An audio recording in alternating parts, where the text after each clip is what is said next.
কলিকতাৰ ধৰ্ষণৰ ঘটনাটোক লৈ আমি সকলোৱে বহুত প্ৰতিবাদ কৰিছোঁ। আমি ষ্টৰি লগাইছোঁ, ষ্টেটাছ লগাইছোঁ, আমি আমাৰ নিজৰ ক্ষোভ, আমাৰ দুখ প্ৰকাশ কৰিছোঁ। কিন্তু ধৰ্ষণ কৰাৰ পিছত প্ৰতিবাদ কৰিলেই একো লাভ নাই।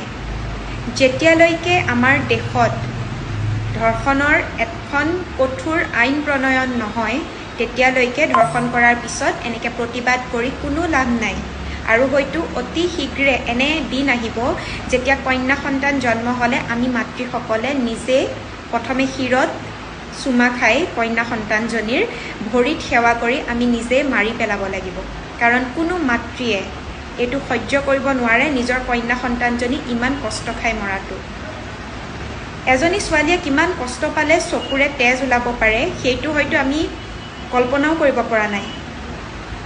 তেওঁ ইমান কষ্ট খাই মৰাটোতো মৰি গ'ল, কিন্তু যিখিনি আমি জীয়াই আছোঁ, আমাক সোধক আমি কিমান ভয় লৈ জীয়াই আছোঁ।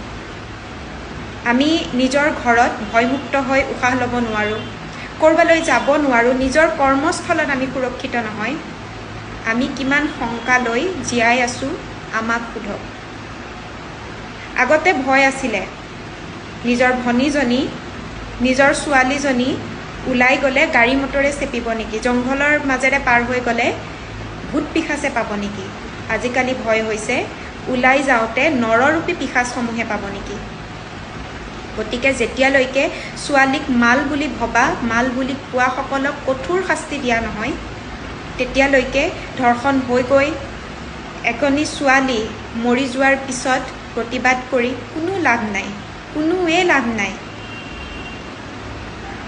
আমি কিমান ভয়ত আছোঁ সেয়া এজনী ছোৱালীক সোধক, এজনী বুঢ়ী আইতাক সোধক। কাৰণ আজি আমাৰ দেশত ছোৱালী, বোৱাৰী, আইতা কোনো সুৰক্ষিত নহয়, ক'তোৱে সুৰক্ষিত নহয়,